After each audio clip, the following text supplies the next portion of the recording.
Olá pessoal, tudo bom? Então, hoje é a nossa aula 2, estamos retornando agora do intervalo.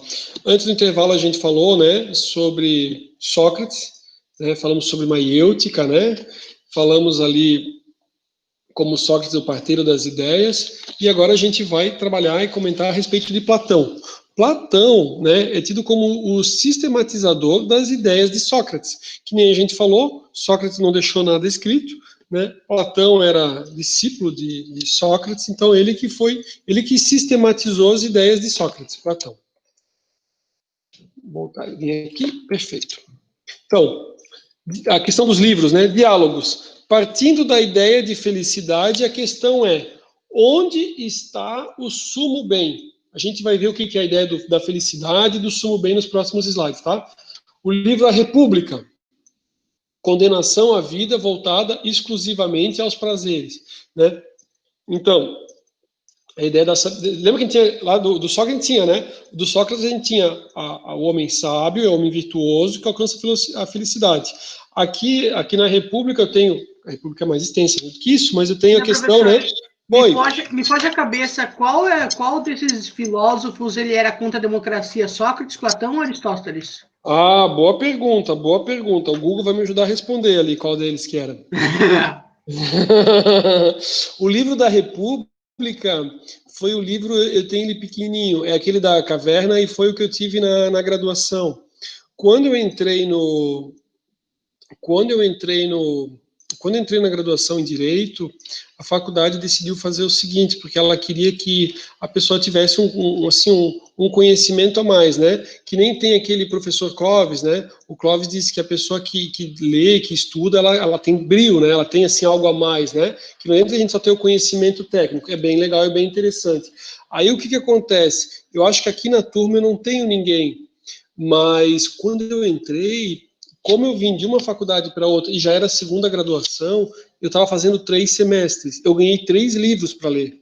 Né? Daí eu pensei, cara, meu Deus, como é que eu vou tocar, né? Porque, tipo assim, o conteúdo, eu já era professor, né? E ainda os 3 livros, né?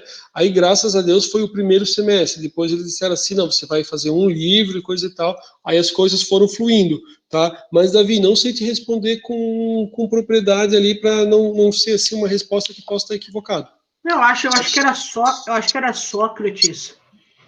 Que ele tinha a concepção da democracia como o sistema mais corrupto de todos, mas é o que mais dá certo, e que a participação da democracia, demo, e cracia seria a participação de todos, é o público na questão, né? Sim.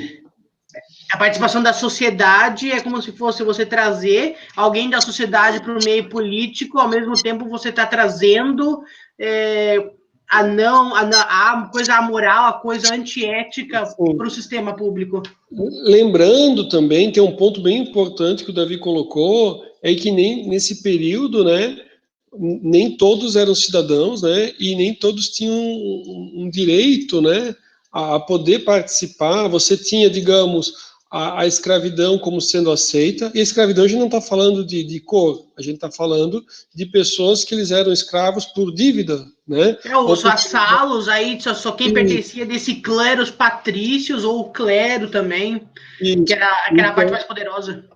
Isso. Então assim, é bem interessante. Eu vou pedir para que vocês confirmem, o Davi já confirmou e eu trago para vocês, até porque eu fiz alguns resumos e coisa e tal, só que com o passar do tempo você vai focando mais em alguns pontos, outros pontos você acaba não focando tanto, né? Mas é bem legal.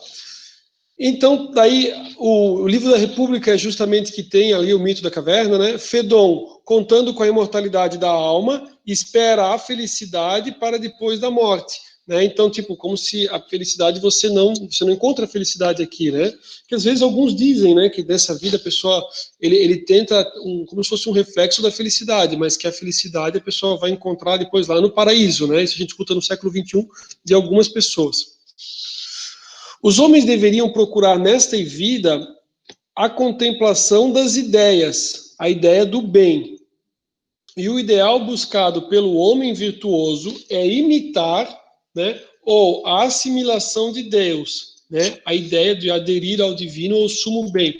eu tenho um pouquinho mais adiante uma imagem, só que eu vou na sequência aqui, que daí eu tenho uma imagem, né, do ideal e do real. A partir desse bem superior, o homem deve procurar descobrir uma escala de bens que ajudem a chegar ao absoluto.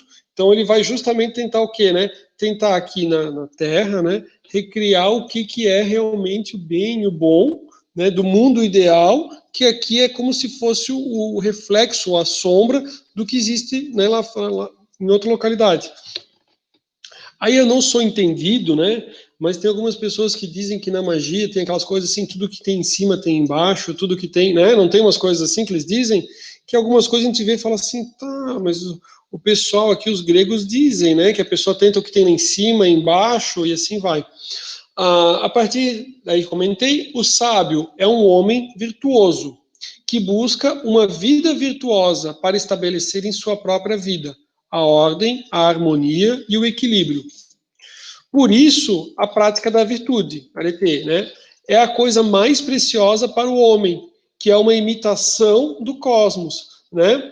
Então, vamos tentar trazer aqui para o século XXI, que eu falei antes de um filme, aí você assiste o filme Nosso Lar, aí você vai dizer o quê? Que o objetivo é a pessoa cada vez ir evoluindo, tentando ser uma pessoa melhor, uma pessoa virtuosa, e que lá em cima, lá no céu, lá, as pessoas são boas, né? Elas já chegaram lá nesse nível. E a gente aqui está tentando evoluir para ser o que é o pessoal está lá em cima, né? Ou para quem diz assim, não, um dia, meu Deus vai me buscar do mundo dos mortos, então, né, lá em cima vai e a gente tentar chegar, né, não sei se alguns dizem que tem, eu acho que todo mundo vai dizer que tem que evoluir, né, então a pessoa evolui. Né, professor, era mais ou menos até a questão, séculos, até milênios depois, a questão do antropocentrismo, onde o ser homem ele se achava como se fosse o Deus aqui na Terra, como se as coisas girassem tudo em torno do homem. Tanto que até depois foi muito refutado, muito até pela igreja, que era poderosa na época, em que Nicolau Copérnico descobriu, que na verdade é a realidade, onde o sistema solar é o que realmente gera a vida na concepção do universo, assim, não é o homem, não é a teoria do antropocentrismo que é verdadeira. Aí tem um ponto que é interessante a gente pensar, né? Que é assim, ó.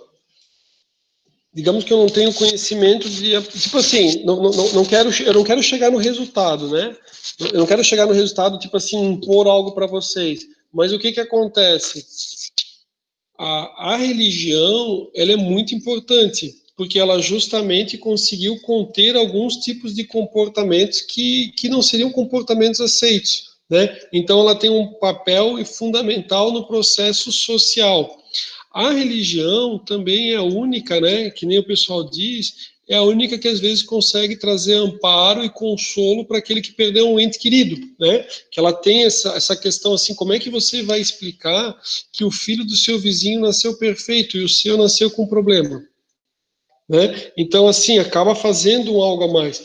É claro que, olhem só comigo, a religião, ela pode. Não estou dizendo assim que a fé ou que um Deus, né? Mas a religião, se ela mal conduzida, ela pode ser utilizada como instrumento de dominação, né? Ou para você conduzir para algum caminho ou outro.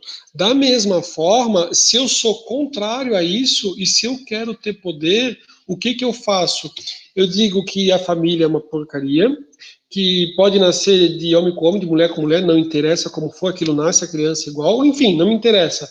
E que todo esse processo antigo que é atrasado, que não é, que é tudo out, que não é in, né, que aquelas coisas assim, out, in, coisa e tal, que é tudo coisa, não deveria mais acontecer. Aí você quebra aquele sistema e daí você consegue impor algo diferente, né? Então, assim, sei lá, por exemplo, assim, a religião, ela tem um pensamento que o cara deve poupar para ter uma vida regrada, e quando tem uma vida regrada, ele nunca mais vai precisar ser escravo de um sistema onde ele tem que trabalhar que nem um cavalo. Aí, se eu quebro esse laço, o que acontece? Cada um tem que começar a sua vida do zero. Então, assim, ó, o que eu já vi? Eu já vi pessoas, assim, pessoas humildes, mas com uma educação assim, que o que aconteceu? Cada um dos filhos ganhou uma parte do terreno para construir e todos eles têm sua casa. vivem bem, têm tranquilidade e uma vida feliz e harmônica. Em outros casos, a família toda destrambelhada, cada um que começa tem que começar do zero, comprar seu carro financiado até morrer, a casa se ou aluguel ou paga financiado, o cara trabalha pelo que for. Se eu quero dominar a mão de obra, eu controlo esse limite, né? Que daí, aí a questão é assim, se é verdade ou se não é, se é teoria da conspiração ou se não é, mas na medida que você quebra algumas coisas, assim, ou faz alguns mecanismos, a pessoa fica meio desorientada, né? Se eu disser assim, ó, que o mundo é aqui e agora, viva agora, viva e deixe viver, ou viva e deixe morrer, né? Aproveite o instante, né? Você é muito mais propenso a pegar todo o dinheiro que você tem e consumir. Se você pegar todo o dinheiro e você consumir, você gera emprego, gera renda e coisa e tal. Agora, se eu disser assim, não, olha, você tem que pensar em outros colegas, enfim, aí tudo tem interesses, né? Professor, a gente vai mudar aqui alguma coisa? Não, meu objetivo não é chegar num ponto de criticar o sistema ou não, né? Eu sou a favor do capitalismo, não sou de esquerda, sou a favor da livre iniciativa, sou contrário o governo decidir do cara que teve que empreender, que ele tem que trabalhar das 10 às 17, das 10 às 17. Daí tu pensa assim, tá, mas se ele trabalha das 10 às 17, é porque o vírus do Covid, ele sai de casa às 17h01. Aí pode funcionar o almoço, mas não pode funcionar o jantar. Por que no jantar não pode funcionar? Sei lá, por causa do sereno, poderia até entender, né? Talvez do frio, enfim. Mas assim, cara, a Constituição diz assim, ó, que ela é favorável à livre iniciativa. O que o prefeito está dando palpite lá nos caras? Aí você diz assim, ó, você passou anos dizendo que ninguém deveria, tipo assim, que bobagem ter o seu veículo. Por que não anda no transporte público? Que sempre foi ruim porque, tipo assim, poderia ser com ar-condicionado. Blumenau é quente, que é o demônio, que nem o pessoal diz assim, é o frio do Alasca, né? Frio, quando é frio, um frio úmido que dói os ossos, né? E quando é quente, parece que o cara tá num vulcão, né? Meu filho uma vez falou, achei super engraçado. Então, assim, ó, por que não tem ar-condicionado? Né? Por que em outros países, em outros lugares dá para ter e aqui não dá para ter? Beleza. Aí falaram para todo mundo que as pessoas deviam compartilhar. Aí o prefeito falou assim: acabou o ônibus. Acabou o ônibus, não tem ônibus. Não tem ônibus. Como é que o cara vai trabalhar? Quantas pessoas que ficam, sabe? Então, assim, ó, que nem eu tive uma decisão agora recente, o desembargador falou assim, aliás, nem devia estar gravando, né? O desembargador falou assim, se não está satisfeito da negativação, basta pagar 35 mil. Cara, o cara ganha 2 mil reais, vai pagar 35 como? Não vai pagar, né? Tipo assim, só que às vezes a gente no mesmo mundo, no mesmo país, na mesma cidade, está em realidades tão diferentes, né? O governador diz que não pode ir na balada, não pode fazer festa. Daí aparece ele lá naquele, como é que é, aparece ele numa festa, né? Não vou também dizer local, porque daí vai queimar o local que não tem nada a ver. Apareceu numa festa, né? Aí o outro também fala um monte lá de São Paulo, depois está com, não sei, né? Vamos sair desse assunto. Mais ou menos a história, né, professor? Do João Dória, eu sou um gestor, né? Então, assim, não sei, né? O objetivo também não é, mas assim, ó, que daí entra o nosso assunto, que é você cobrar um determinado comportamento do outro, você querer que o outro seja ético e coisa e tal, e você não ter o mesmo comportamento, né? Então, aí poderia se encaixar nisso. Ó, beleza, então assim, ó, a gente tá aqui em Platão, né? A prática da virtude é a coisa mais preciosa para o homem, a imitação do cosmo. O ideal buscado pelo homem virtuoso é imitar aquilo que é, né, que está lá do sumo bem. A ética platônica, então. Aqui trouxe algumas informações do Platão, né? Ele é de 427 a 347 antes de Cristo. Ele era da nobreza ateniense de Atenas, né? Conhece Sócrates aos 20 anos e essa influência ditou os rumos de sua vida. Sua obra aperfeiçoou o método socrático, que é a maiêutica lá, né? Da interrogação. Faz da maiêutica a sua dialética, a dialética de Platão. A dialética consiste, para Platão, numa contraposição de intuições sucessivas, né? Então ele vai fazendo contraposição àquelas intuições sucessivas. cada uma das quais aspira a ser a intuição plena da ideia, do conceito, da essência, mas como não pode ser a intuição seguinte, contraposta à anterior, retifica e aperfeiçoa essa anterior. E assim sucessivamente. Ó, o que eu vou sugerir para vocês, quando a gente terminar o nosso encontro de hoje, deem uma pesquisada a respeito dos livros aqui dos autores, né? Isso já não tem mais direitos autorais, então você consegue baixar em PDF e ver um pouco, né, uma parte, pega um capítulo para dar uma olhada, que daí você vai ver aqui a questão, né, da dialética, por exemplo, né?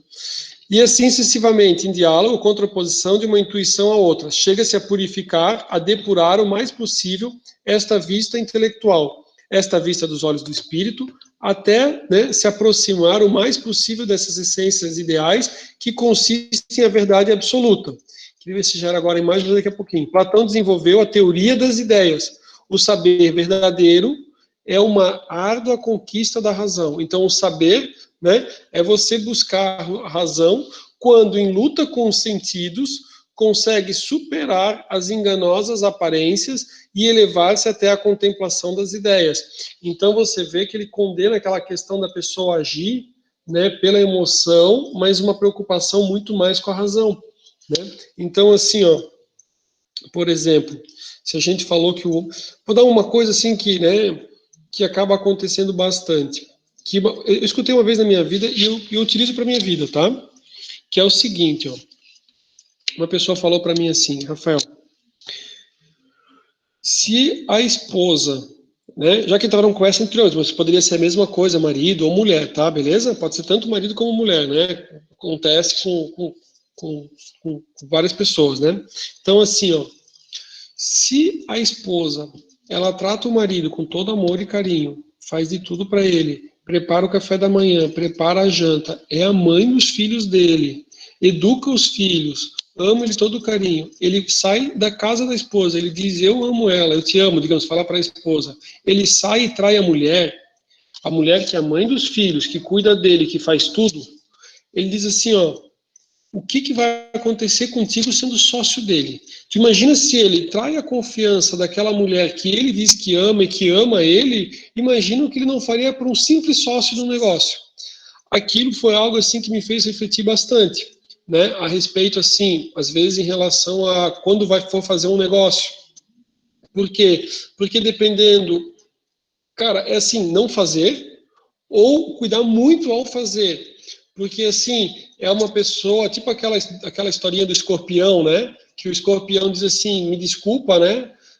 Eu pedi para você, tal bicho, me levar, ajudar a atravessar o rio, eu acabei, né, ferroando você, mas desculpa, mas eu não pude fazer nada. O cara fala assim, né, o bicho, outro animal fala assim, cara, mas vai nós dois morrer. Aí ele fala assim, desculpa, é da minha natureza, né? É da minha natureza fazer isso. Então, assim, se às vezes o cara vai ser seu sócio e ele tem esse tipo de comportamento, né? Tipo assim, será que é da natureza dele? Aí a pessoa me comentou isso, cara. Hoje em dia, assim, dependendo da situação, assim, me dá um certo receio, né? Porque tu acompanha a pessoa, ou a pessoa chega e fala uma coisa, tu fala assim, cara, né? Tô com receio, né? Então a ideia é justamente o que é? A pessoa que ela é sábia, ela controla os sentimentos.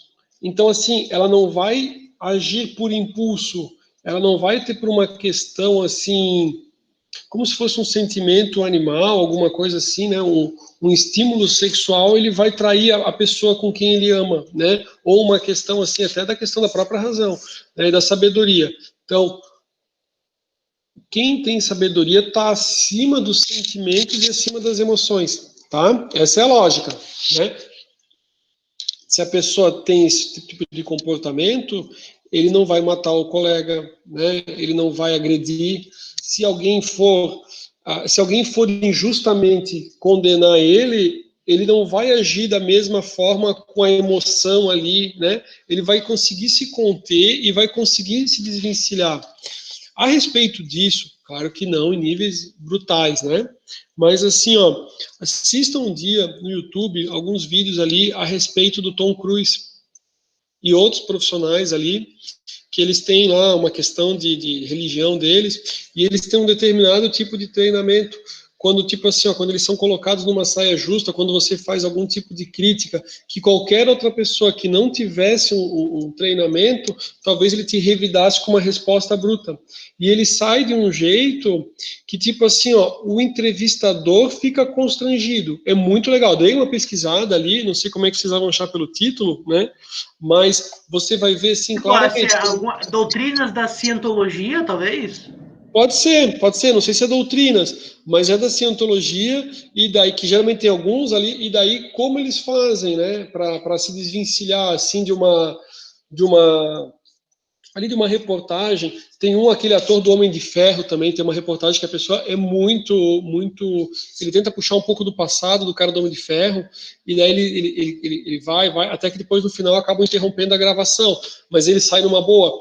É a mesma coisa que, claro, que daí não é cientologia, mas que aquele Belfort, acho que é, aquele do Lobo de Wall Street, ele também já passou por uma entrevista assim que a pessoa quis assim, a todo custo. Oi? O DiCaprio?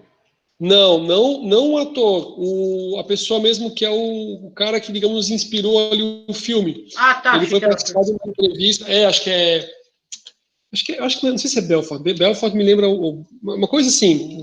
Depois eu posso pesquisar se for o caso, mas é bem fácil de achar. Beleza. Então, a moral só poderia fundamentar se os objetos do conhecimento fossem incorruptíveis e imutáveis. As ideias, por não ocuparem lugar no espaço e no tempo, revestem esses atributos, né? Aqui eu tenho, ó, justamente que eu queria mostrar, que eu falei tanto da imagem, eu tenho a questão, né, da ciência, aqui o bem, o bem, né, o mundo inteligível, e aqui, né, o mundo sensível. Então a gente está tentando buscar, né, tipo a ideia do mundo das ideias lá, a nossa realidade. É tipo assim, ó, que nem a ideia do mito da caverna, que eles não tinham saído, eles só tinham a noção do que era, né, aquele mundo, mas com base das sombras, e quem passava lá fora, eles estavam dentro da caverna. Então é mais ou menos a mesma lógica, que é assim, a gente está vendo o mundo da nossa realidade, mas o ideal e o correto e o pleno e maravilhoso é o céu em cima, né? Professor, eu tive uma leitura dessa imagem que é o seguinte, se eu puder voltar na Pode imagem falar, ali. pode falar, vai ser muito Que bom. ali se diz a opinião e a ciência, mundo inteligível, mundo sensível. A opinião seria o conhecimento empírico e o mundo inteligível seria o conhecimento científico. Ambos têm o mesmo vetor para chegar no único caminho, que seria o bem? Pode ser? Isso mesmo. Excelente, Davi. Isso é legal. Pessoal, podem participar, que nem o Davi está participando, é bacana, né? É bacana também, fico bem feliz com a participação. E os demais também. Eu até queria ver se, ó, tem alguns que eu tinha visto que acabaram caindo, daqui a pouco voltaram, que às vezes vão entrando e vai saindo. Acho que às vezes a internet acaba falhando, né? Mas também... a minha câmera parou de funcionar, não sei por quê. Ela não quer voltar. Eu vi que a pessoa tinha caído. Mas daí qualquer coisa a gente tem elas gravadas, tá? Mas é legal a participação, ainda mais nesse conteúdo. Esse conteúdo é interessante para a gente debater e conversar. Próximo, então, Aristóteles, né? Fomos Sócrates, Platão, Aristóteles. Aristóteles, 384, 322. Pessoal, antes de Cristo, eu não vou pedir para que ninguém decore as datas, tá? Eu quero que vocês tenham para a gente entender a lógica aqui do pensamento, né? A respeito de ética. Mas assim, não vou, né, pegar no detalhe do detalhe, porque o objetivo é a compreensão para que depois isso evolua para o nosso pensamento, tá? A gente vai trazer algumas questões também, não no nosso encontro de hoje, mas sobre os autores, é bem interessante. Então, o Aristóteles é o herdeiro do pensamento de Platão, né? Um pensador especulativo, profundo psicólogo e um observador empírico, né? Vamos ver o que é a ideia do empírico aqui, né? O empírico, até já adiantando, né, que também foi o que o Davi comentou, o empírico é questão por observação, né? E quando você faz algo, tipo a ideia do empírico, é tentativa e erro, né? Então você faz ali para chegar no resultado, tentativa e erro. Então, o que ele quer dizer aqui como empirismo, né? Diz assim, ó, o nosso contexto. Partindo da correlação entre o ser e o bem, insiste sobre a variedade dos seres e daí conclui que os bens, no plural, também devem variar. Então, né, para Sócrates. Para cada ser deve haver um bem, conforme a natureza ou a essência do ser estará o respectivo bem, o que é bom para aquele ser. Como ser complexo, o homem necessita não apenas do melhor dos bens, mas de vários bens, de tipos diferentes, né? Então, lembra que estava falando muito da questão da felicidade, como amizade, saúde e até riqueza. Aristóteles valoriza mais do que Platão a vontade humana, a deliberação e o esforço em busca de bons hábitos. Para ele, né, para Aristóteles, o homem precisa converter suas melhores disposições naturais em hábitos, de acordo com a razão, né, virtudes intelectuais. Esta autoeducação supõe um esforço voluntário, de modo que a virtude provém da liberdade, que delibera e elege inteligentemente. Então, assim, claro, por exemplo, se você diz que a pessoa é obrigada a ter determinado comportamento, se ela fez aquele comportamento, não é porque ela é ética, é porque foi obrigado. Né? Não é uma coisa assim que ela, internamente, não sei o quê, né? Se a pessoa, digamos, se a pessoa, né, não pisa no jardim dos outros, ou não estraga o jardim, não arranca a flor do outro, né? Não é porque tem uma punição, porque não tem uma punição a pessoa andar ou estragar, né? Enfim, claro, o crime de dano sim, né? Mas assim, tem certas coisas que você não tem na legislação, mas a pessoa tem dentro dela o que é correto ou não, né? E aqui o Sócrates está dizendo assim, ó, que ele vai trabalhar muito mais a questão da liberalidade, né? Que ele delibera e elege inteligentemente. Então, aquela questão do direito positivo e do direito natural. O direito positivo, ele estando na lei, você tem que cumprir. E o direito natural, mesmo não estando na lei, você sabe que daquela maneira é o jeito correto. Por exemplo, tem a mesa e uma carteira. Você não vai sentar em cima da mesa, você tem que sentar na cadeira. Não está escrito na lei que você tem que, ó, você é obrigado a sentar na cadeira. Mas você aprendeu que daquela maneira é correto. Ô Davi, e tu já viu quando a gente vai ficando velho, o que acontece? Não sei se já passaram por isso. Alguém aqui foi criado pelos avós da turma?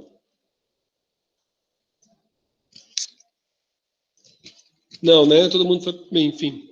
Meu pai faleceu cedo. Eu fui criado pela minha mãe, né, junto com os meus avós. Minha mãe tinha 21 anos, meu pai também era novo, né, os dois estavam fazendo faculdade, né, federal e coisa e tal. Aí, enfim, meu pai acabou sofrendo um acidente de carro, né, e minha mãe estava junto e coisa e tal, meu pai não resistiu, né. Aí minha mãe me criou junto com os meus avós. E eu tive aquela educação que era assim, ó, a gente tinha sala que a gente sentava. E quem é casa de pessoas mais velhas, assim, se deve saber, né? Tem aquela sala que ninguém senta. Não sei se vocês já viram isso, já foram na casa de alguém que tem aquela sala que talvez você sentou porque você era visita, mas tinha um espaço, assim, que era para quando vinha visita. Então, a gente tinha um espaço para quando vinha visita. A gente aprendeu, ó, o Felipe disse que sim, graças a Deus, não sou o único, né? Então, assim, ó, na nossa casa, na casa dos meus avós, e foi a educação que eu sempre tive, a gente não apoiava a chave sobre a mesa. A mesa era uma mesa maciça, que era uma mesa que tem até hoje, está inteira, está perfeita, né? Então, assim, a mesa, madeira maciça, linda, maravilhosa, né? Que hoje em dia eu acho bonita, né? O professor, combina com esses móveis novos? Não, né? Tem que ter uma casa mais mausoléu para combinar, né? Hoje em dia é tudo moderno, não. Mas eu aprendi o seguinte, que você não bota a chave na mesa. Porque essa coisa que as pessoas fazem, vou fazer aqui porque é na carteira, né? Fazer assim, ó. Essas coisas que a pessoa faz, dá pra ver aqui a carteira, não dá. Essas coisas que a pessoa faz assim, ó, que ele joga, tem umas pessoas que são os cavalos, né? Que o cara joga a chave sobre a mesa, marca a mesa, vai pipocando a mesa. Então eu aprendi, não bota a chave sobre a mesa, não larga, a chave tem um espaço específico, né? Essas coisas assim, né? Nada de toque, tá? Tudo normal, numa boa. Aí eu tive um ex-cunhado que ele tinha comprado um tênis de R$1.000. Onde é que vai o tênis de R$1.000? Vocês acham que o tênis de R$1.000 que a pessoa vem andando na rua, ele deve ir para o chão, ou depois de você caminhar na praia, o tênis de R$1.000 deve sentar na cadeira junto com você? Tipo assim, ele senta numa cadeira, o tênis senta na outra, né? Então, assim, tinha umas coisas assim, cara, que dava até um negócio na pessoa, né? Que é aquilo que talvez o Davi comentou ali, quem estava brincando, que assim, o que está positivado, que está na lei, e o que não está positivado, mas assim, tudo que a gente falou sobre ética, né, costumes, hábitos, né, então aquilo estava tão enraizado em mim, que eu falei assim, cara, pelo amor de Deus, tipo assim, ó, ou tu bota no chão, eu vou jogar esse negócio aqui do oitavo andar para fora, né, então, essas coisas, né, então é bem interessante, né. É aquela questão que o mesmo tênis de R$1.000 é o mesmo daquele de 100 que veste. Sim, sim, sim. Mas eu achei engraçado, assim, né? A primeira vez que eu vi, cara, eu não me acreditei. Que ele tinha tipo, vindo aqui no apartamento aqui da praia, né? Que apartamento, tipo, aquelas coisas de herança, né? Então eu olhei assim e falei, cara, desculpa, quase que eu falo um palavrão, né? Eu pensei, cara, o que é isso? Né? Tipo assim, o que esse tênis está sentadinho na cadeira aqui? E era uma cadeira, tipo assim, sei lá, se o cara tem uma cadeira que ela é de couro, o cara passa um pano, mas se ela é uma cadeira de tecido, o tênis que o cara andou na rua, tipo, né? Não vou falar palavrão, né? Beleza. Então, a virtude é uma espécie de segunda natureza adquirida pela razão livre. A ética aristotélica. Aristóteles foi discípulo de Platão e seguidor de suas ideias. Ele nasceu em Estagira, cidade da Macedônia, né, de população grega, e ele é filho de Nicômaco, médico assistente do rei. Aos 17 anos foi viver em Atenas, a gente viu que o Platão era ateniense, né? Para a academia dos sexagenário Platão. Então, Platão já era mais velhinho, né? Mais tarde, em 335, Aristóteles fundou o Liceu, onde ensina com independência doutrinal em relação ao pensamento platônico. A gente vai explicar um pouquinho mais, acho. A finalidade da ética é descobrir o bem absoluto, a meta definitiva, que é o ponto de convergência e chegada, e não pode ser o ponto de partida de mais nada. O bem é a plenitude da essência. O homem busca naturalmente a essência e consegue uma felicidade imperfeita, mas também, imperfeita, na também falível hierarquia de bens que estabelece para si. Só será plenamente feliz quando atingir lá o bem supremo. Como se chega à felicidade? Um questionamento, né? E aqui para ele, né? O meio para consegui-la são as virtudes, ou seja, os hábitos ou disposições humanas, graças aos quais realizará as obras que lhe são próprias. O homem deve se impor, né, aquela questão da razão acima dos sentimentos, da emoção, o exercício firme e constante da virtude. Então, a gente está vendo lá dos pensadores, né, a questão da ética.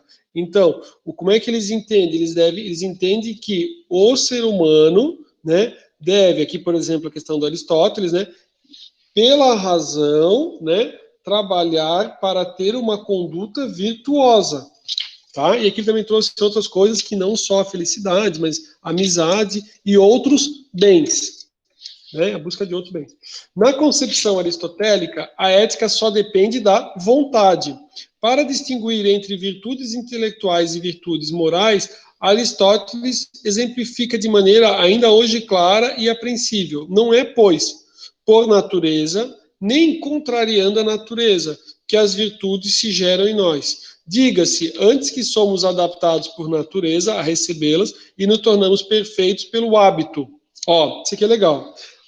Diga-se antes que nós somos adaptados por natureza, então nos adaptam por natureza, né, a recebê-las e nos tornamos perfeitos pelo hábito.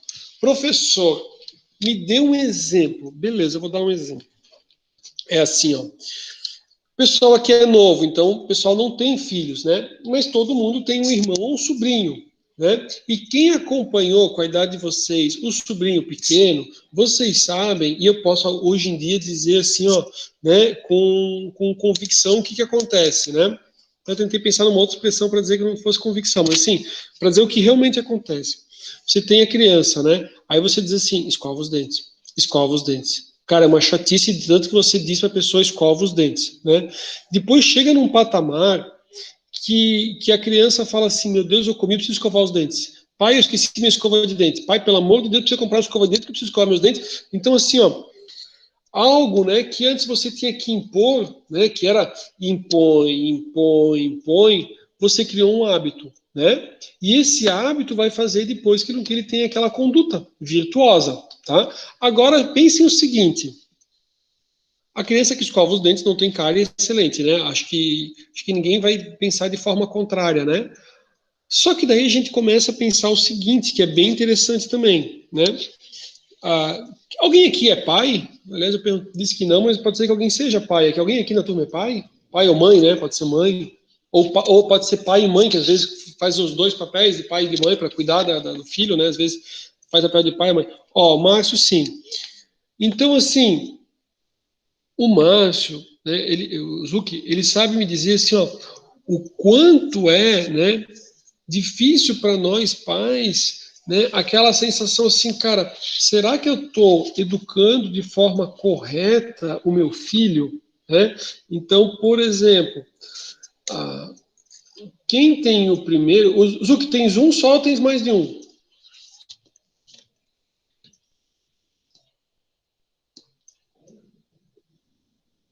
Só uma. Só uma. Eu tenho um. Então, assim, ó, quando a gente teve o meu, a gente cuidou o máximo, assim, para poder, né? Todo mundo sabe, isso é comprovado em pesquisas, né? Que se você é da classe B, você vai dar para perdão, se você é da classe C, você vai dar sempre um nível acima. Então, se você é da C, você vai tratar seu filho e vai tentar oportunizar coisas para ele de uma classe acima, que fosse da classe B. Se você é da classe B, você vai tentar dar da classe A. Tipo assim, o de melhor para que seu filho tenha uma boa instrução. Então, assim, eu com o primeiro filho, né, primeiro e único, né, eu fiz de tudo, assim, tipo assim, para tentar dar o melhor para ele, né. A gente tem aquelas preocupações, assim, de, né, não sei se o Zuki já aconteceu isso, quando o meu era pequenininho, teve uma hora que ele não abriu o olho, meio recém-nascido, assim, né, aí minha esposa falou assim, meu Deus, ele não tá abrindo o olho direito, meu Deus, ele não tá abrindo o olho direito, né, aí a gente correu no hospital, meu Deus, a criança não abriu o olho direito, né? Aí a mulher falou assim, não, isso é uma ramelinha normal, é só limpar a ramelinha e depois, né? Então, tipo assim, né? Entenderam, né? Então, assim, cuida para a criança não comer barro e coisa e tal, né? Quem já está no terceiro filho, às vezes você vê assim que, tipo assim, o primeiro você cuida para não cair, coisa e tal. É óbvio, você vai sempre cuidar, né? Mas quando já está no terceiro, você já não é nem um pai neurótico, preocupado se a criança faz. Aí você olha assim, seu colega que tem o terceiro filho, assim, o filho dele está comendo barro, areia e coisa e tal. Aí ele fala assim, não, isso é bom, depois a gente dá um remedinho de vermes, fica tudo numa boa, né? E daí você vê, por exemplo, assim, ó, se você faz tudo muito fácil para o seu filho, ele não vai buscar, ele não vai batalhar. Só que também tem que ter um equilíbrio, né? Você também não precisa fazer ele passar por provas ou fazer o cara sofrer tanto, que nem eu falei, se o cara já começa com um pouquinho, uma ajuda sua, ele evolui mais rápido, né? Ah, vai se formar em contador. Poxa, se ele já conseguir ter um escritório, o cara vai adiante do que o cara passar 10 anos trabalhando para alguém, para daí o cara, depois de não sei quanto tempo, conseguir montar o seu escritório, né? Então, essa questão de até onde é o equilíbrio, onde é que é o correto, onde é que você, né, acaba facilitando demais e acaba deixando, que nem o pessoal diz assim, que daí o filho não vai em busca, as coisas vêm muito fácil, então ele não vai em busca, não vai atrás, para os pais é complicado. Mas o meu questionamento é o seguinte, imaginem o seguinte, se eu falei aquela questão de escovar os dentes como sendo extremamente importante para você criar o hábito e essa pessoa vai ser virtuosa, aquela pessoa que fica largada no mundo, que não tem alguém para cobrar, né? Não estou dizendo que é de forma alguma é uma sentença para a pessoa, mas pode muito bem acontecer que essa questão desse esforço ali para ser, né, da força do hábito e desse hábito ele ter um comportamento ele não tenha, né? É bem interessante.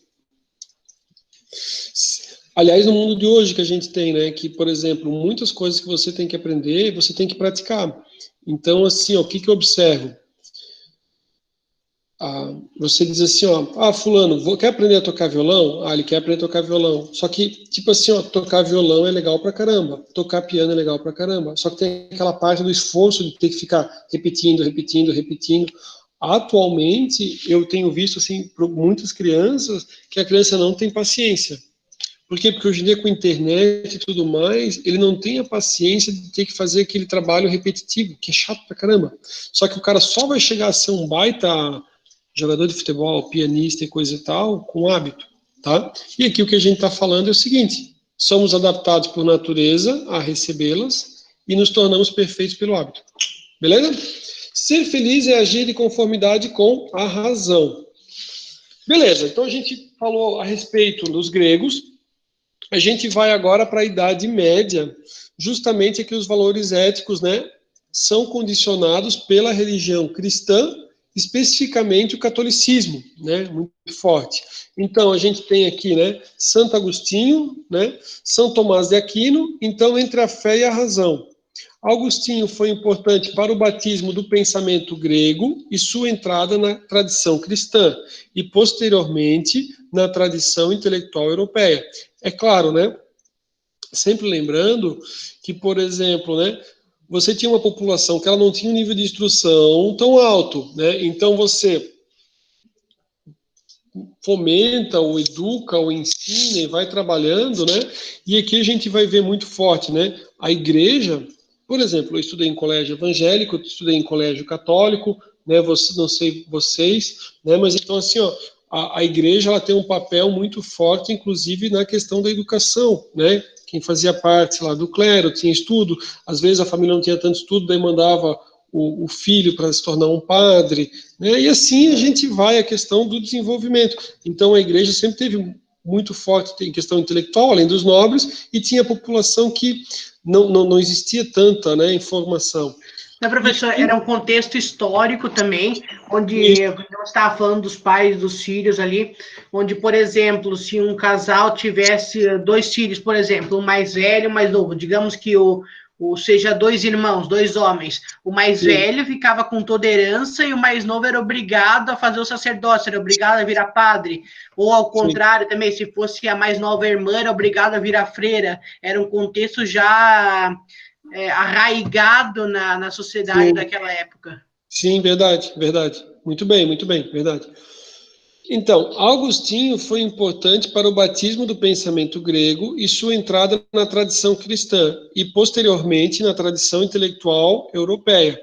Aqui a gente também tem aquela figura que a gente vê, né? Aquela questão assim, que ele traz a razão, mas ele traz a fé. Então, assim, você tentar o comportamento, né? Aí ele vai dizer assim, não, mas Deus isso, Deus aquilo, se você quer, né, ir para o céu, né, existe uma certa preocupação, assim, talvez Deus possa me punir, então eu vou agir de forma correta, e você traz muito essa questão da fé junto. Né? A partir de Tomás de Aquino, a igreja tem, então, uma teologia fundada na revelação, né, de Deus lá, e uma filosofia baseada no exercício da razão humana. Elas vão se fundir, a teologia e a filosofia, né, numa síntese definitiva, fé e razão, unidas em sua orientação comum rumo a Deus. Sendo a Idade Média europeia o período cristão do Ocidente, o pensamento ético que conhecemos está totalmente ligado à religião, à interpretação da Bíblia e à teologia. Ética na Idade Média, né, continuando. A ênfase à revelação dos livros sagrados, o Pai, o Filho e o Espírito Santo, determinam as normas de conduta. Surge a ética do amor ao próximo, né? Então a preocupação, né, amar o outro como a ti mesmo, né, amar ao próximo, né, uma preocupação. Síntese entre o pensamento ético-filosófico e a doutrina da revelação cristã. A busca de uma ética laica, racional, baseada numa lei natural ou numa estrutura transcendental da subjetividade humana, comum a todos os homens. Os ideais éticos, né? Para os gregos, a busca teórica e prática da ideia do bem, Platão, ou na felicidade entendida como uma vida virtuosa, Aristóteles. Né? A gente está fazendo aqui um resumão. Né? No cristianismo, esses ideais se identificaram com os ideais religiosos, o espírito, o amor, né, e a questão da fraternidade. Né? Como é que foi evoluindo?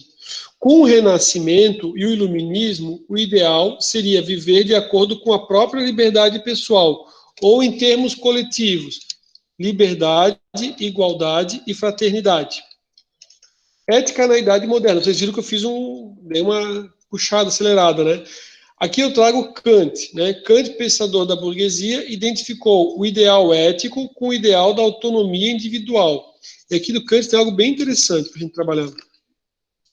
Haja sempre, né, de tal modo que a máxima de sua ação possa sempre valer como princípio universal de conduta, né? Então, assim, que o seu comportamento seja um comportamento que pode ser por todos adotado, seja exemplo, né? Seja referência.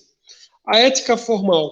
Já para Kant, em sua filosofia prática, que a gente já está em 1774 a 1804, a significação moral do comportamento não reside em resultados externos. Né? A significação moral não reside em resultados externos, mas na pureza da vontade. Aqui, eu queria justamente entrar aqui na questão já do Kant. Olha só. Se a gente pegar lá o Código Penal, que a gente estava falando de matar, não matar, furtar, né, e outras condutas, né, mas poderia ser, né, corrupção passiva, corrupção ativa, né, que constam lá no Código. O que o Código traz? O Código, ele traz a situação, digamos, se o crime é doloso ou se o crime é culposo.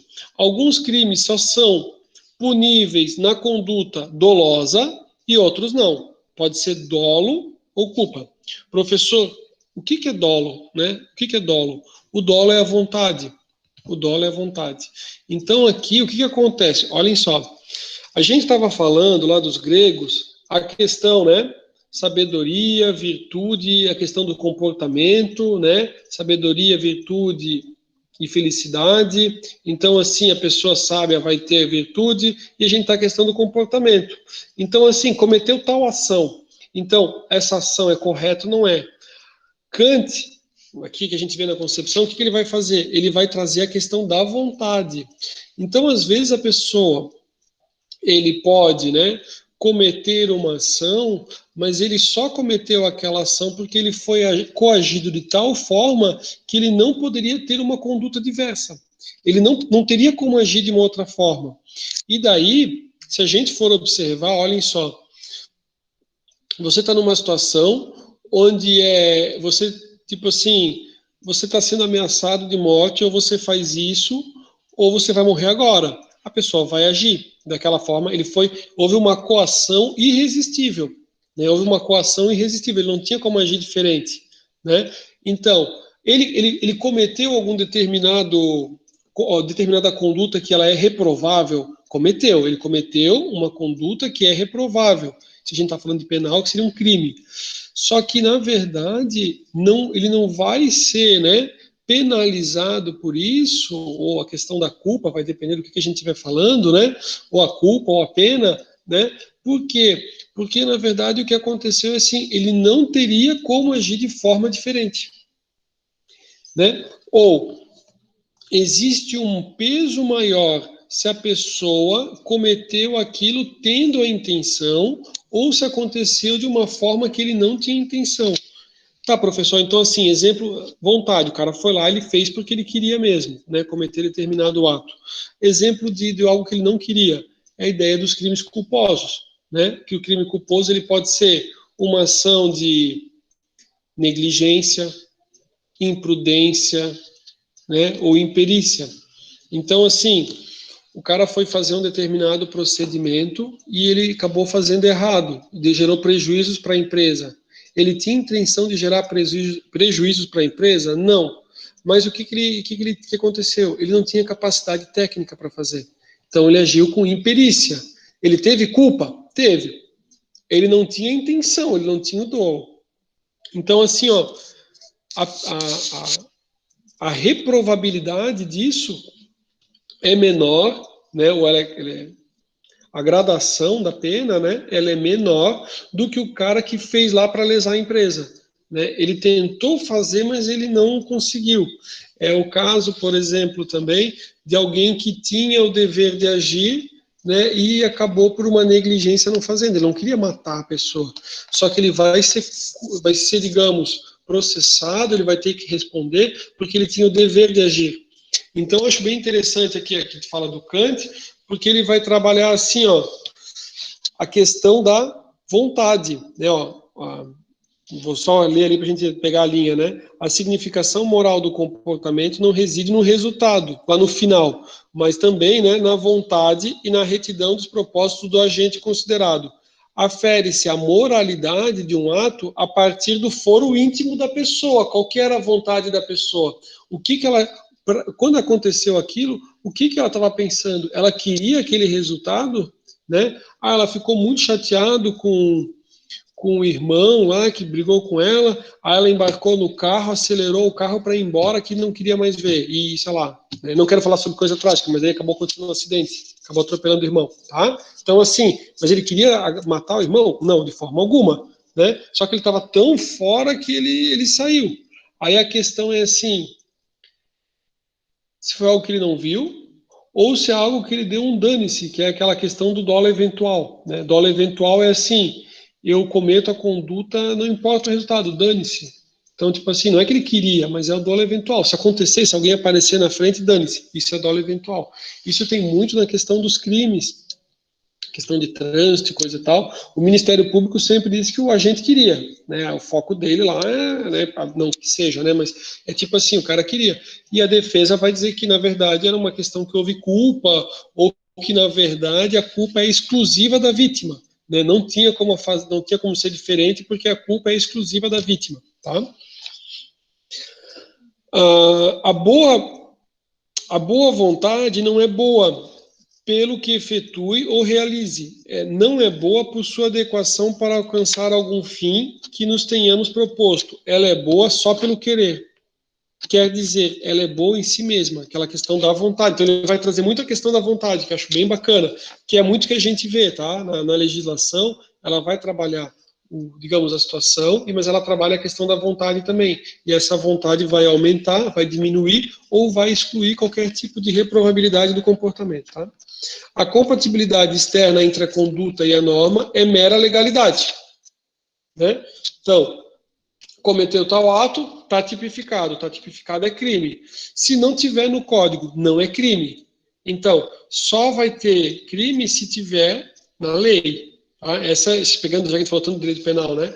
Então, a compatibilidade entre a conduta e a mera legalidade, né? Ó, a compatibilidade externa entre a conduta e a norma é uma mera legalidade.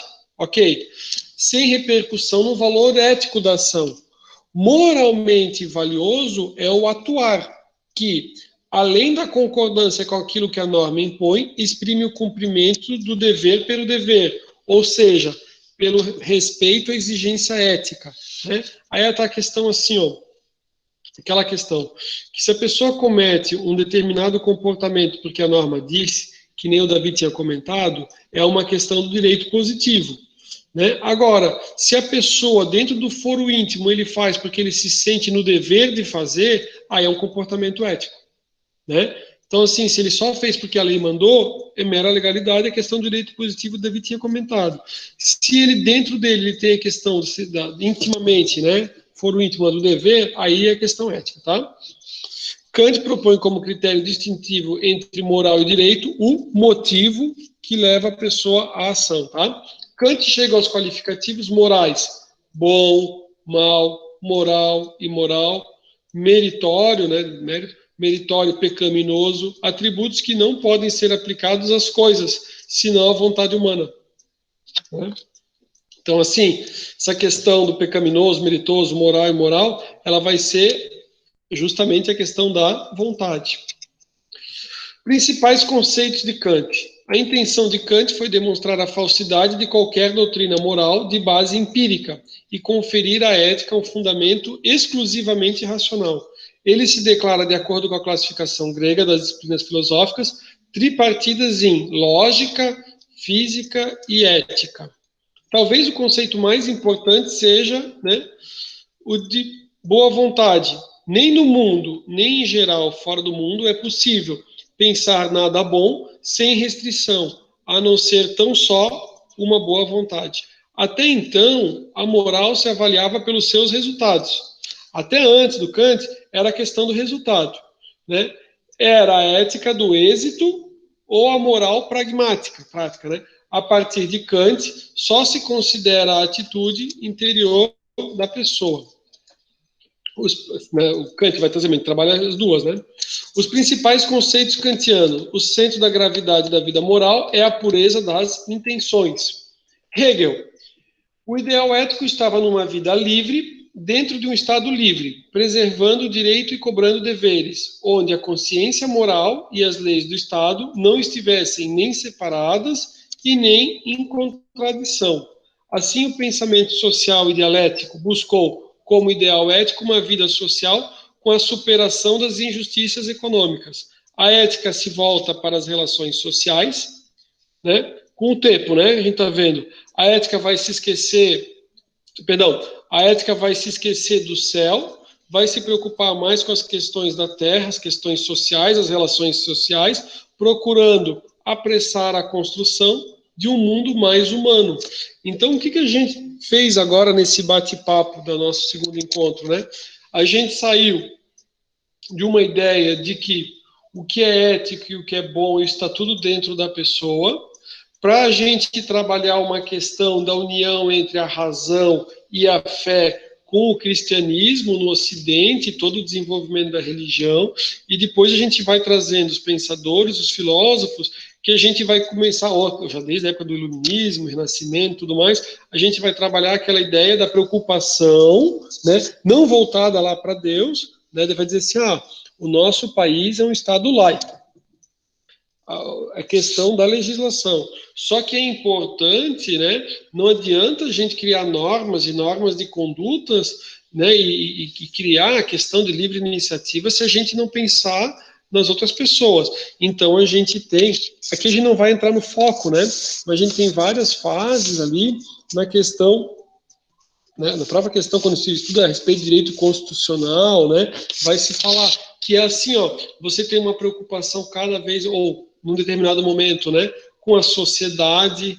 Essa preocupação da sociedade vai levar com que o Estado ele busque auxiliar essas pessoas que estão, né, desamparadas.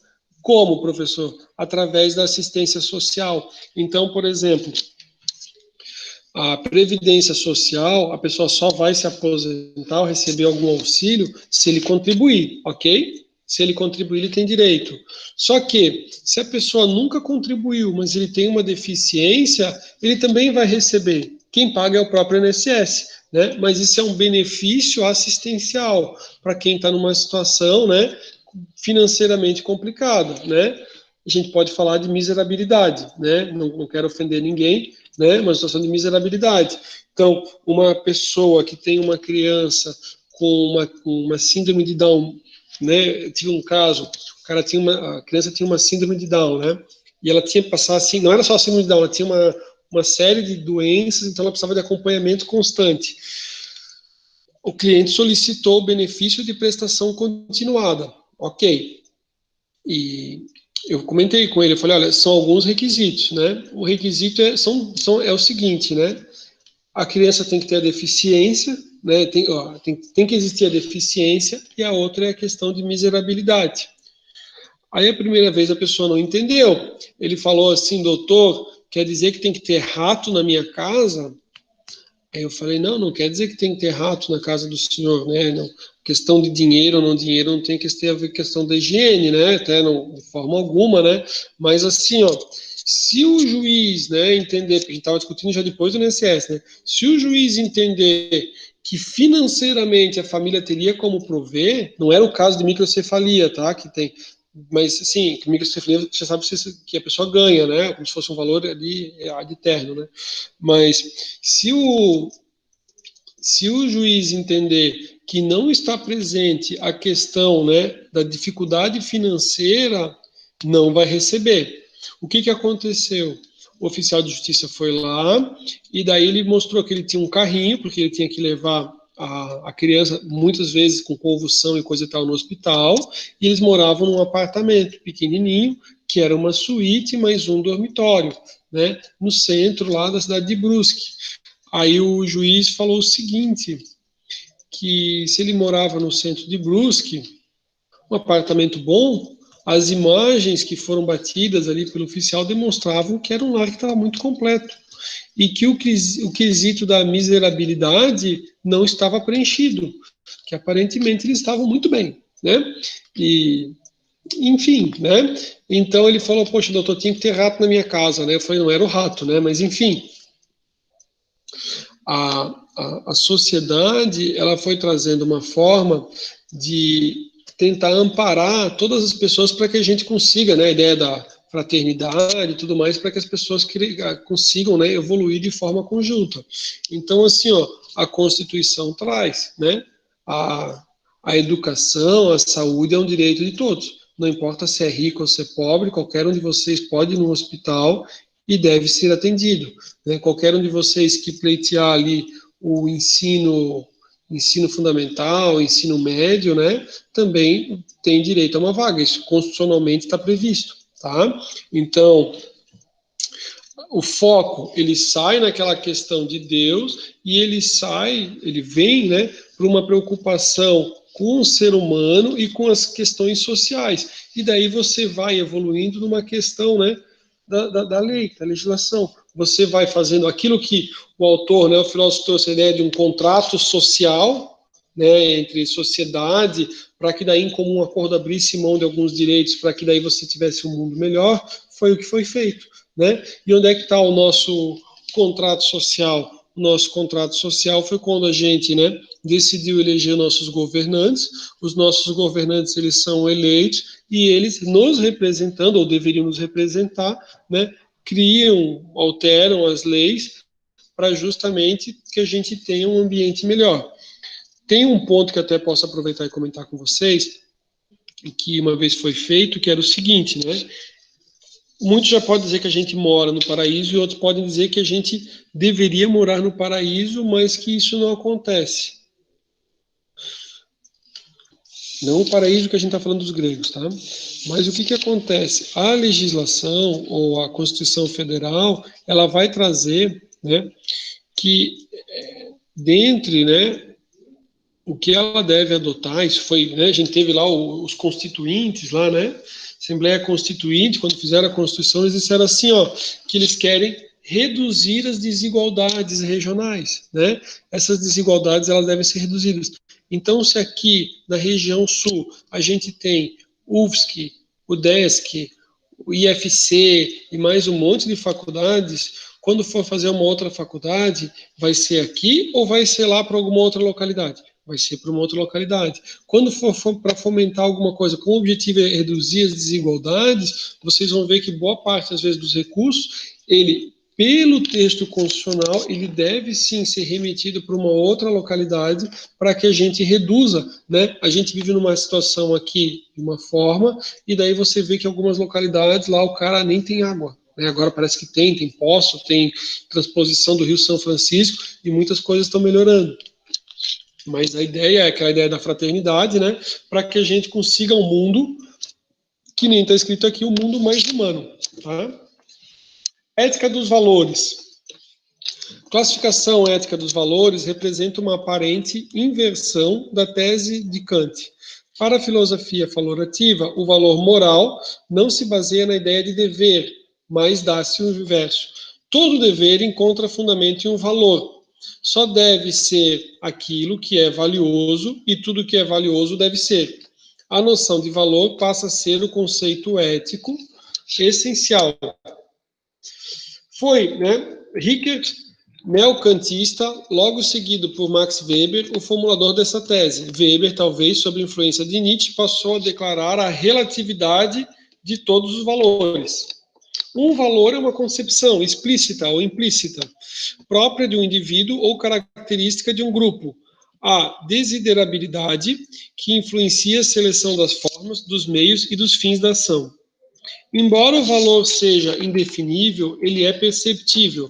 A percepção dos valores se faz por suas qualidades. Os valores correspondem às qualidades que todos conhecemos, né? Então, aqui valores, né? Agradável, bom, mal, valente, trágico. A reflexão sobre o valor é uma das mais instigantes para estimular o interesse pela ética. pois uma questão recorrente no repensar de uma nova ética é a organização de conceitos ou princípios axiológicos novos, sobre os quais ele se fundará. Nenhuma sociedade pode sobreviver sem um código moral, fundado em valores compreendidos, aceitos e respeitados pela maioria dos seus membros, né? Que é o que a gente vê. Adentrar nesse debate interessa ainda aos estudiosos das ciências humanas e, sobretudo, aqueles que necessitam do direito. O início do século XXI evidencia a abertura da filosofia do direito aos valores ético-políticos. A conexão entre o direito e moral surge como argumento de base do processo de inclusão de conteúdos morais no direito expresso pelos princípios e nos direitos invioláveis do indivíduo. A presença dos princípios se traduz na abertura do direito a conteúdos morais e, paralelamente, determina o desenvolvimento de novas formas. Então, assim, ó, o que acontece? Lembra que eu falei para vocês ali a respeito dos princípios? Então, dependendo, né, você tem ali a norma, só que daí você vai trabalhar a questão dos princípios ou dos valores justamente para balancear, né? Então, você vai trabalhar, por exemplo, assim, ó, não vou cobrar isso de vocês, mas princípio da razoabilidade, o que é razoável, princípio da proporcionalidade, justamente para trabalhar ou para mexer na questão da norma. Então, você vai dizer, olha, né, ali a norma diz isso ali, mas olha, pelo princípio da proporcionalidade, olha né, em relação ao outro, né, com base na razoabilidade. Então, você vai puxar dos princípios, né, uma forma ali, a questão dos né, princípios, valores, para daí trabalhar a questão, né, e alterar ali algumas questões, e com o tempo, você vai fazer o quê? Você vai trazer, que foi a Priscila tá aí, você vai trazer questões que elas não constavam, tá aí, ó, que não constavam no código, né? Então você tem a questão lá, que nem a gente falou a respeito do aborto, o aborto da microcefalia, daí você começa a criar decisões lá no STF, que é a ADPF, né? Que vai trabalhar justamente, né? Situações que nem essas, né? Se é possível, não é possível fazer o aborto nesses casos. Não foi o Congresso que legislou, não foi o Congresso que criou a lei, né? Mas foi toda uma construção de um pensamento que fez com que a decisão lá do STF se revertesse, né? Então, quando você pega o Código Penal, aí tem lá, né? A questão da discussão, qual que é o número, justamente para se tiver um caso desses, né, para o advogado trabalhar e peticionar. Aliás, se digitar no planalto.gov vai aparecer também, tá? Então, assim, não é que o princípio automaticamente vai alterar a legislação, mas quando houver um impasse, né, sobre a aplicação do direito, que daí cai justamente no judiciário, aí eles são trazidos para fazer justamente uma valoração. Tá? Opa, apertei no botão errado. Então, na noção kantiana suprema e, portanto, indefinível, todo valor ético deriva da subordinação da vontade ao imperativo categórico. Já Scheler e Hartmann invertem a proporção. Ele diz assim, ó, o valor moral não se funda no dever, né? Mas, ao contrário, é assim, ó, todo dever, né, toda vez que tem um dever, pressupõe a existência de valores. Então, se tem um dever, tem existência do valor, né? Se aquilo não tiver mais importância, não existe mais aquela obrigação moral, né? Não acaba. Acho que tem um vídeo, vou até ver se posso disponibilizar como material extra, que é do Hartmann falando a respeito disso, né? Porque daí, assim, você tem um comportamento que é exigido, só que com o mundo dinâmico, depois isso não tem mais importância. Que a gente comentou na aula passada a respeito, tipo, de uma vestimenta para um determinado local, pode ser que chegue num patamar que, tipo não tem mais aquela obrigatoriedade. Por que não tem mais obrigatoriedade? Porque aquilo não importa mais. Né? Não tem aquela questão do valor. Deve-se a Zygmunt Bauman a expressão ética pós-moderna. Esse, o título de seu livro, hoje bastante citado pelos estudiosos, o autor se detém sobre os problemas desconhecidos das gerações passadas ou por elas não percebidos. Para Bauman, a agenda moral de nossos tempos está cheia de itens em que os escritores éticos do passado mal ou sequer tocaram, e por boa razão. Em suas épocas, eles não eram articulados como parte da experiência humana. Né? Então, tipo assim, para você fazer um determinado comportamento ou não. Os exemplos são muitos. As novas configurações familiares, avanços da biogenética e até da neuropsicologia. Por fim, né, já que a gente está fazendo super rápido, assim, fez uma contextualização histórica, o percurso cronológico pelas concepções éticas, superficialmente mencionadas nos slides, né, vai servir para evidenciar que o tema sempre esteve em foco, sempre foi analisado, foi foco de análise, né? E continua a merecer detida apreciação, pois, se o mundo presente é o da incerteza, a incerteza moral não é o menor desafio. Enquanto a ciência avança e a cada minuto surpreende, o território moral parece... Aí aqui tem algumas críticas, né? Que o que acontece? A gente cada vez mais tem... Isso aqui que eu comentei para vocês, eu peguei justamente do autor que ia trabalhar a ética, só que é claro que a gente vai fazendo alguns resumos, mas o livro tem umas 700 páginas, né? Então, assim, o que acontece? Aqui o foco é justamente mostrar, ele vai dizer assim, ó, o mundo está evoluindo muito, muito na questão científica e às vezes alguns pontos aqui da questão ética, parece que enquanto a tecnologia evolui muito, em alguns pontos parece que a ética decai, né? O professor acha isso? Eu acho que não. O professor acha que a gente evoluiu um monte, que a gente já está assim um ser de luz, né? Que nem o André Gobo lá, pessoa ser de luz. Acho que não. Acho que não. Não sei dizer o quanto. Eu acho assim que a gente nem mergulhou, né? É claro que hoje em dia a gente viu muitos casos relacionados à corrupção, que se a gente for pensar assim na época do avô de vocês, o cara preferia morrer do que algum dia ser condenado por corrupção, né? E hoje em dia a pessoa parece que ri da cara da gente, assim, tipo assim, seus bobões, né? Tipo assim, né? Então, mas eu acho que não. Eu acho que talvez sempre existiu um ou outro, graças a Deus, né, em muitos casos está sendo feito algumas investigações e estão localizando essas pessoas. E o que acaba fazendo com que às vezes a pessoa acabe cometendo um ato desses, né, é a questão da impunidade. Talvez, aí tem aquela questão do que é ético e que não é ético, assim, que daí você está impondo positivamente, né, não é uma questão da ética, mas talvez se você quer inibir determinados comportamentos, e ele é gravoso para a sociedade, porque ele desvia os recursos que poderiam ser investidos em saúde, educação, segurança, aí deveria ter uma punição maior, né? Não deveria ter situações onde foi condenado, né? Daqui a pouco agora volta, daí falaram que daqui a pouco vai cair todas as condenações, não sei. Então, o objetivo desse capítulo, né, foi, primeiro ponto, né, fazer uma ideia inicial, a tentativa de se penetrar no conhecimento da moral profissional, né, foi demonstrar que a ética ele é um tema que já desde antes, mas que ele é um tema atual, ele é um tema que está sempre em debate constante, nunca deixou-se de preocupar com a humanidade, ao menos parte dela é preocupada, né, com essa preocupação ali, com o pensar, né, sobre algumas falhas para justamente melhorar a nossa sociedade. Não há filósofo que tenha deixado de examinar a ética, que viu que Bard, né, tratava sobre a ética, e o interessado em se aprimorar nos estudos éticos encontrará um campo, né, repleto, né, com numerosas obras de notáveis pensadores, todas elas impregnadas de consistente meditação moral. Né? Óbvio que a gente não conseguiu sintetizar tudo, né, e a gente conseguiu trocar só uma ideia, né, a ideia é sugerir que vocês, no final de semana, possam dar uma acessada, dar uma pesquisada. O Davi tinha comentado ali antes ali a respeito dos gregos, então dá uma consultada.